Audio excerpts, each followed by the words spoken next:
In a quiet neighborhood in Irving, Texas, where life moved at an ordinary pace, two women were brutally murdered in a home that once held love, laughter, and trust.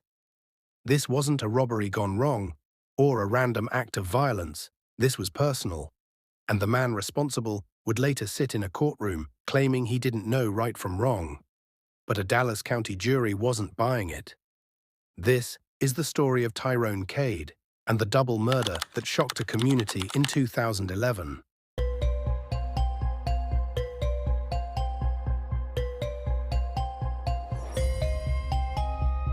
March 2011, 37-year-old Mischell Fuller lived in a modest home in Irving with her teenage daughter, Desaree Hoskins.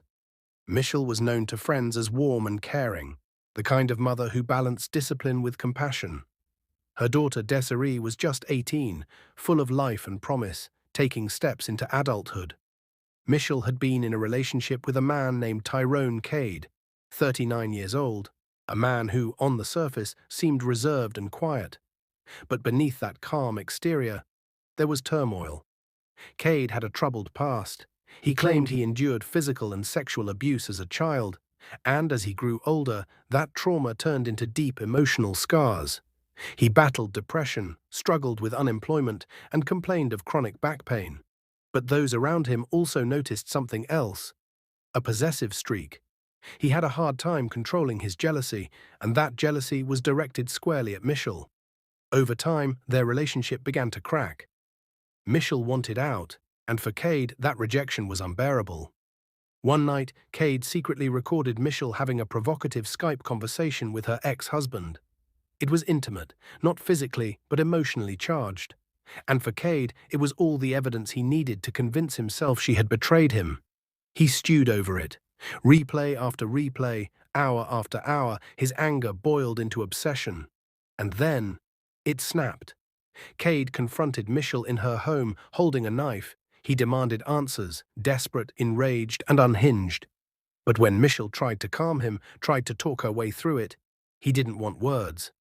She screamed, and he stabbed her, over and over. Moments later, her daughter Desaree heard the commotion.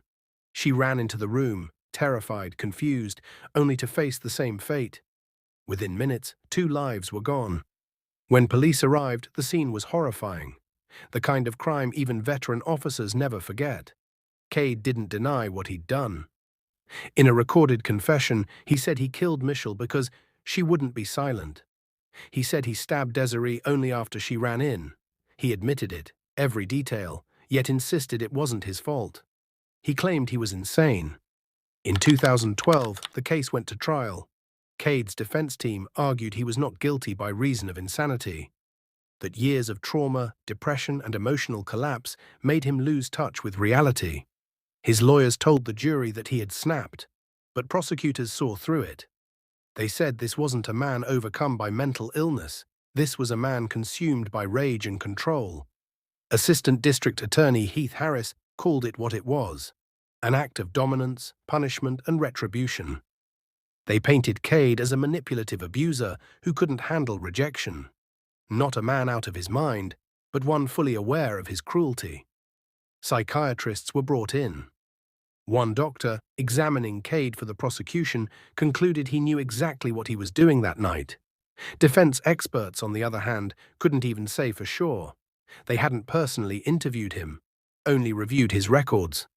There was also no documented history of mental illness before the murders. No hospitalizations. No treatment for psychosis. Yes, his father suffered from schizophrenia and bipolar disorder, but Tyrone Cade had never been diagnosed with either. When the case finally went to the jury, deliberations didn't take long. After just 90 minutes, the verdict came back. Guilty. Capital murder. Cade sat slumped in his chair, hand covering his face, the same posture he'd held throughout the trial. As the verdict was read, he closed his eyes. The families of Mischell Fuller and Desaree Hoskins quietly left the courtroom. No words, just tears. The punishment phase began days later. Prosecutors urged the jury to send him to death row, arguing the murders were deliberate and cold-blooded. This wasn't insanity, they said. This was evil. Cade had already been convicted once before. a 2002 sexual assault in Collin County, further evidence of his violent tendencies. And now there would be no more chances. For Mischell Fuller and her daughter Desaree Hoskins, life was stolen by the one person they trusted most. For their loved ones, justice came, but it could never bring back what was lost. And for Tyrone Cade, the courtroom verdict was clear. He wasn't insane, he was responsible, and he would pay the price. Sometimes the scariest monsters aren't strangers in the dark. They're the ones we let into our homes and our hearts. This is the story of Tyrone Cade, and the night love turned into horror. If this story got you saying, "Get the F out of here," hit that subscribe button for more.